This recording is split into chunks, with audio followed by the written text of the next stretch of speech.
Thank you very much, ladies and gentlemen. You're welcome to PAP MCGH. This is a collaboration with WEIJA-GBAWE TV, and this afternoon we have been joined by Honorable Ayaa Ayison. We want to talk to him briefly about the National Democratic Congress, NDC. We know the party has open nomination for prospective aspirants who want to become candidate to contest the parliamentary election, to go into this particular contest. And in the WEIJA-GBAWE constituency, we have a lot, and one of them has to do with the 2020 parliamentary candidate of the National Democratic Congress, NDC, in the WEIJA-GBAWE constituency. And so this morning or this afternoon, we want to talk to him briefly so that we also find out from him whether he's contesting and his chances of winning this particular competition or contest. So first and foremost, Honorable, kindly introduce yourself to us. Good afternoon. My regards to all your listeners across the country and across the globe, those joining us by the World Wide Web, and those on YouTube, WhatsApp, Facebook, Twitter, and all the platforms around the world. Good afternoon to you, coming from WEIJA-GBAWE constituency. My name is Ayaa Ayison. Most people call me Ayaa. It's my popular name in the constituency. Honorable, you contested the 2020 parliamentary election on the ticket of the National Democratic Congress, NDC. Yes. Somebody will ask, how did it start for you? When did you announce the vision of contesting for a PC or parliamentary candidate position? Okay. Well, I joined the NDC at a very tender age, prior to going to SHS, as you call it today. Around 1996, in Mamprobi, we're following our past and late president, His Excellency Jerry John Rawlings, around Indafa Park, Chemwena Park, when he would come to do, his campaign. So we were the kids that were screaming behind JJ everywhere, And my dad was a stout member of the NDC. We actually lived closer to one of the gurus and strong cadres in the party, Honorable Yiti Mensah in Mamprobi. So I knew his children and were just a fan of the party. So those days I remember at the Methodist School Park, which we call it Gethsemane Methodist School Park. It was very close to my house, so that is where usually we'll go. And even before I could understand politics, but we'll go and stand.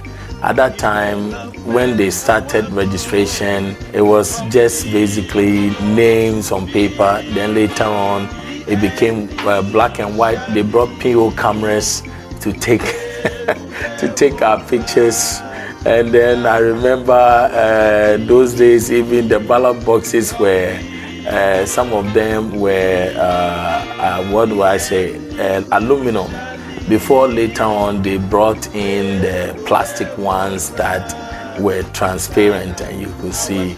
So, the desire and then following politics has been there for a very long time. Like I said, I officially joined at a very tender age. I don't even think it was the appropriate age yet, but we were very enthusiastic about the NDC. So, but around that time that you were following the late president, the founder of the National Democratic Congress, NDC, His Excellency Flight Lieutenant Jerry John Rawlings, did you foresee yourself contesting to become a parliamentary or member of parliament? At that time, it was just the zeal. It's youthful exuberance. We had the zeal, and Rawlings was the only person growing up. I was born in 1979, when the coup happened, the uprising happened. So he's the only head of state we've known throughout our lives.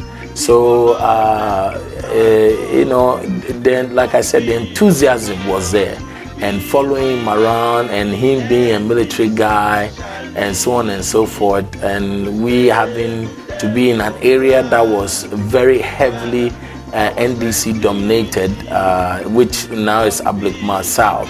As you can see right now, our MP there is Chenche, or Honorable Okuvandapoe, and he's done a very fantastic job to maintain the credibility of the party and the strength of the party in that constituency. So we are, those are the things that gave us that drive, you know. But as to whether I knew I was going to be a member of parliament or contesting once upon a time in my life as a parliamentary candidate, at that time I didn't know. Okay. But later on, when I grew up and was more interested in the party and so on and so forth, my interest grew over the years. All right, so somebody who also want to find out, we have a lot of political parties around the time that we were following the former president, because he is the founder of the National Democratic Congress, NDC. Yes. Why didn't you choose any other political party than the National Democratic Congress, NDC?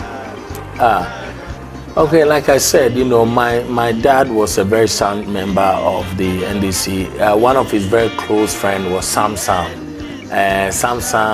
was one of the guys that literally were part of the people that coined the National Democratic Congress, the anthem, and he did a lot of songs about NDC. So, and him being my father's close pal made it even easier for NDC to be the choice political party, because everything around me, people around me were all NDC folks. So it was just a natural upbringing into the party.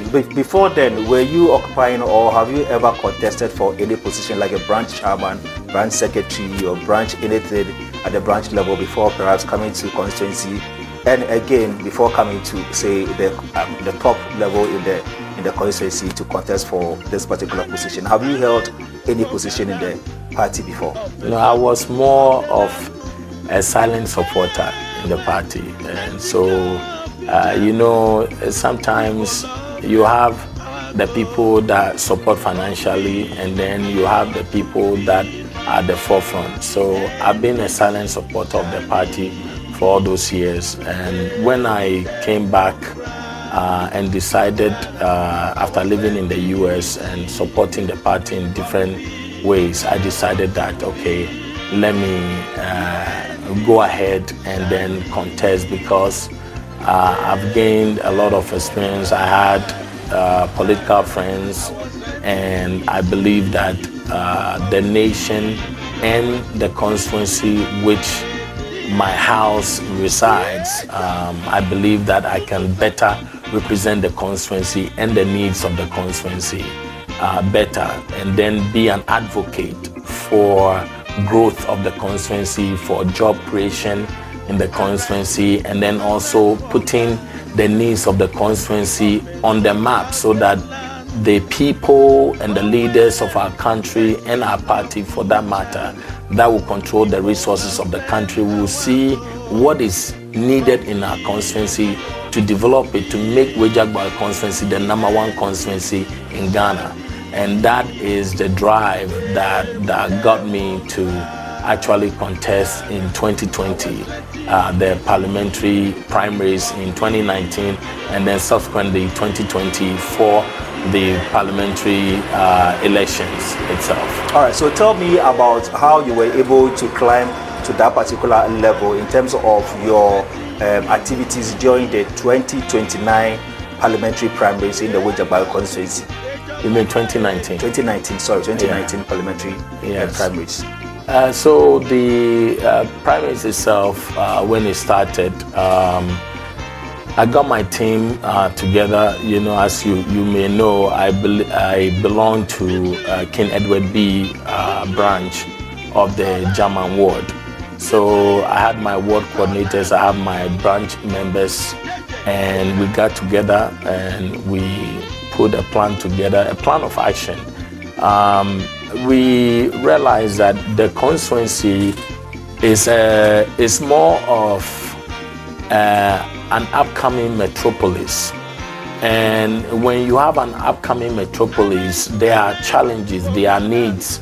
There are people that are both literate and semi-literate, and people that have been fortunate to have good educational background, some that are not so fortunate to have good educational background.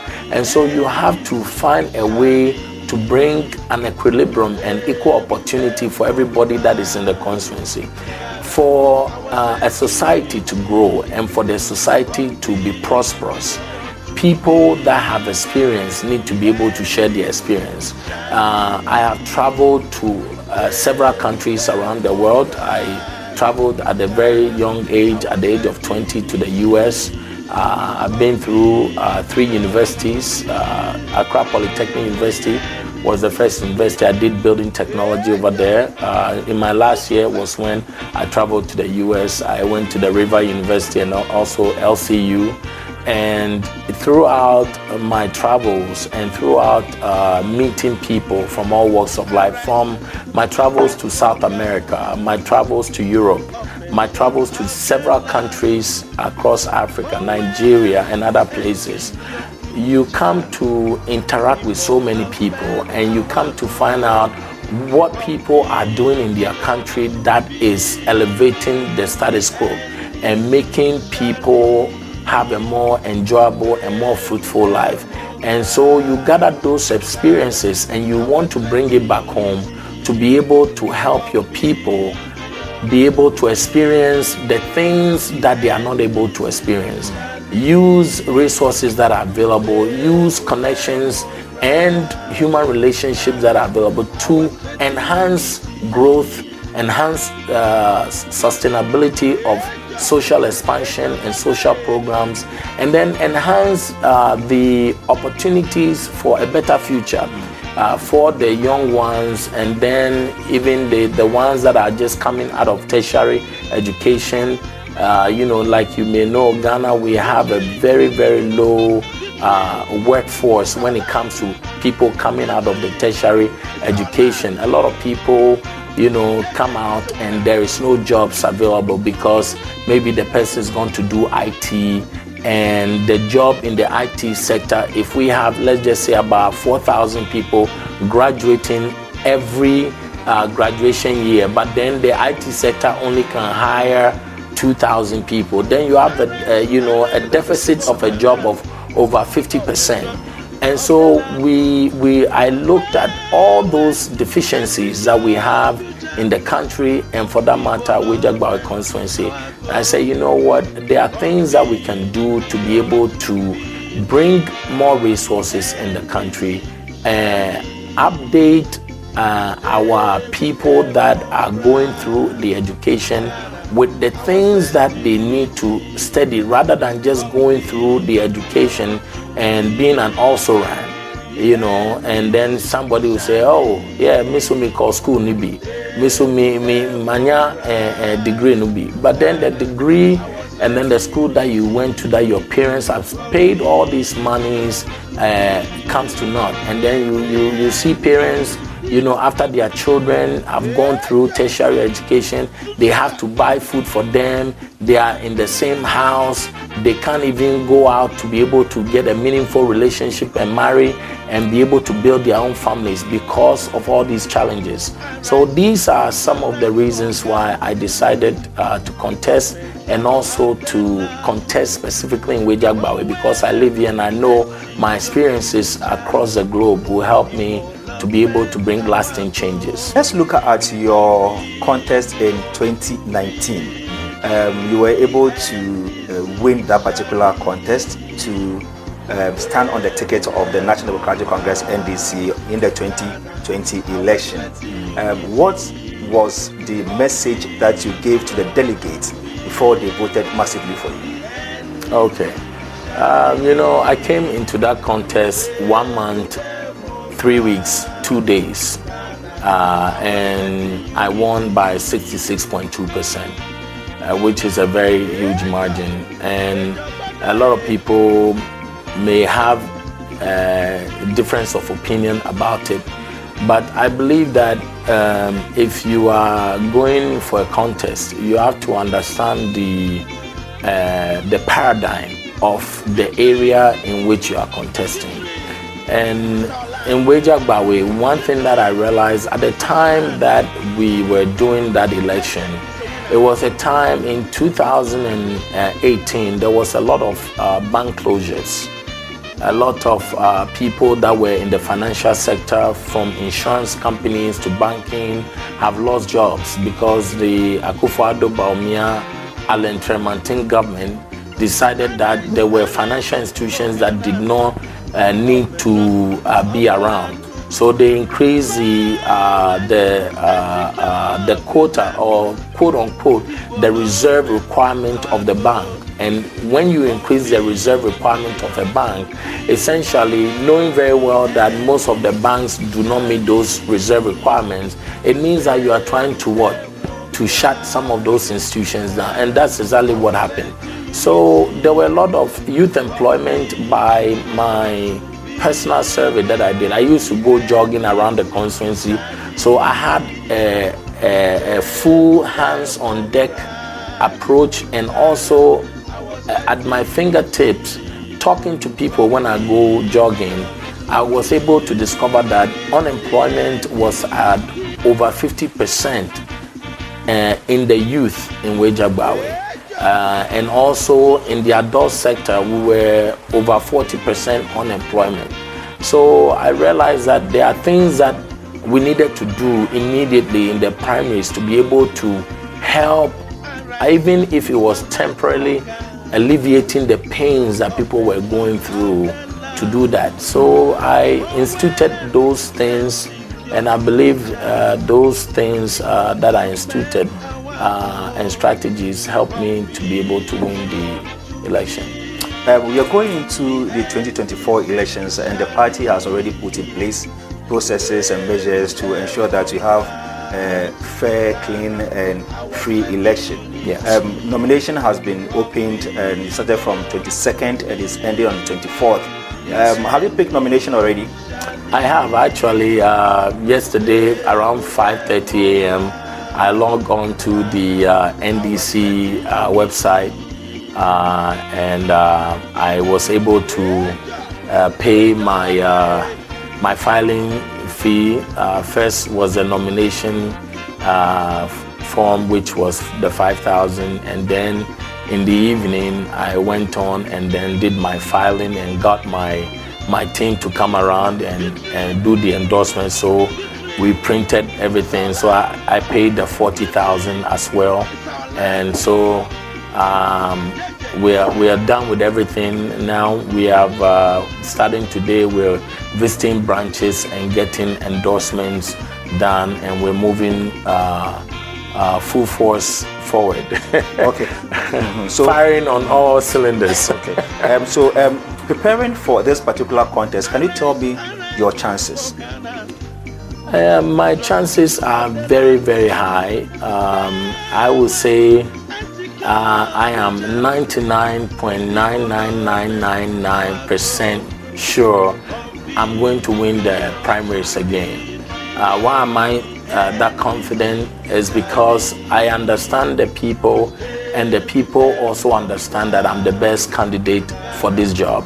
You see, sometimes in the political scene, people might not always agree with what you say, but they come to the realization that with your experience and with your ability to understand the people, when push comes to shove, you are going to be the person that will respond to their needs.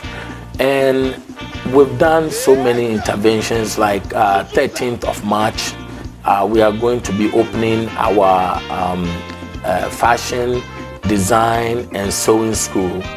We're going to be having 60 students a day, because we'll have 3 classes a day. So 20 in the afternoon, morning, 20 in the afternoon, and 20 in the evening section. 60 students a day. They'll be running a shift of 3 days in a week. So Monday, Wednesday, and then Friday is the first class. And then the second class of another 60 will run Tuesday, Thursday, and Saturday. And the idea is to be able to give them a fast track learning process in fashion design and sewing. So within 3 months, we'll be graduating 120 students every 3 months.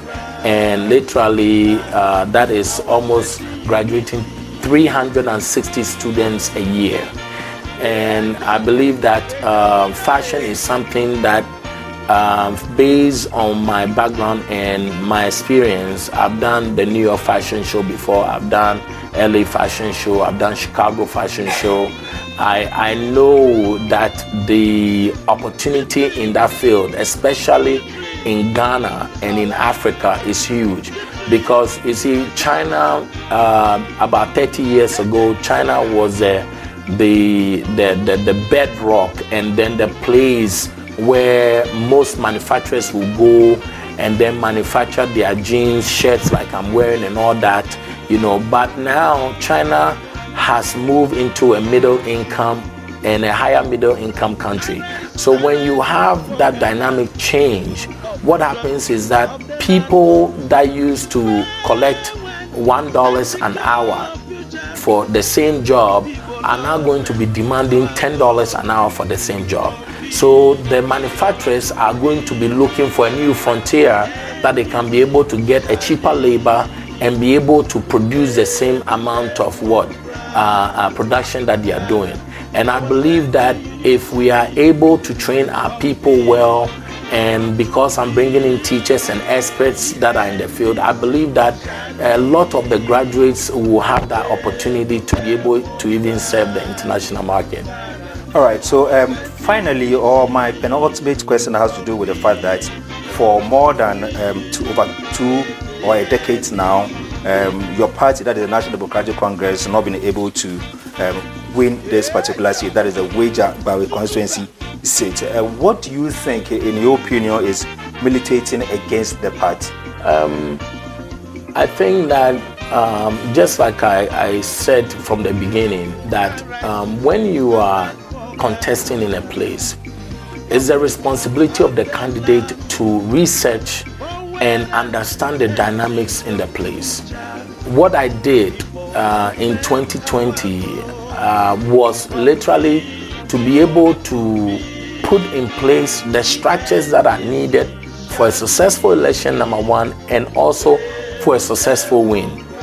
We went into the 2020 elections and with high hopes. Unfortunately, there were a few flaws here and there, and I'm not going to get into that right now. But I believe that because of the personnel that I brought on board, they were able to talk to a lot of the security personnel in a lot of the polling stations, and were able to get feedback on so many things that our opponents do during the time of voting at the voting centers, to be able to galvanize votes and then rob us of the very much needed win.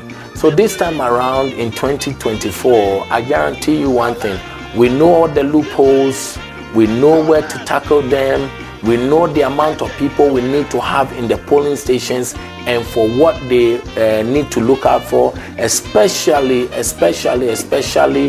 the places that a lot of overvoting is done. We are very much aware of all those things, and trust me, in 2024 we are going to block all those holes, and we are going to deliver a massive win for Cleland Ayaa Ayison as a new MP and His Excellency John Dramani Mahama as the new President of the Republic of Ghana.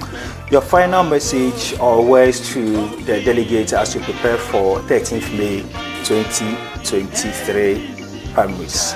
Okay.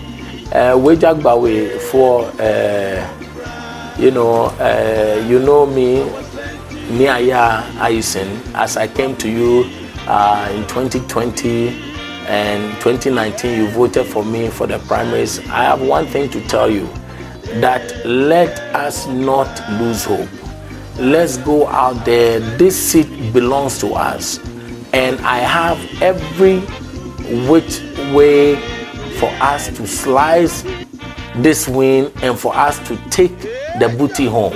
And we are going to take the booty home because I'm talking in war terms. This time around, this is not a job for women alone. It's not a job for men alone. It's not a job for boys alone. It's not a job for girls alone. It's a job that collectively we have to come together and say enough is enough to the MPP, and let's come together, let's focus, and let's go out there and win this seat massively. And I can guarantee you one thing, I'm not going to fail you. Why am I not going to fail you? Because when you are going to a war, you don't take a corporal to war, because the corporal does not have any experience. He doesn't even know the war fields, where the artillery needs to be put, where the hidden bombs in the ground, the ground bombs and all that are. But you need a general that have been in the war field, that have come out smelling like gunpowder, blood everywhere, that knows where you need to go and to be able to deliver victory.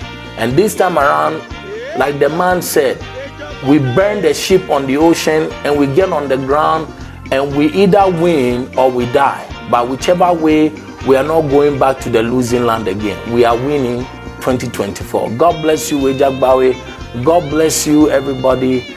And I'll see you at your branch and in your ward very soon. God bless you.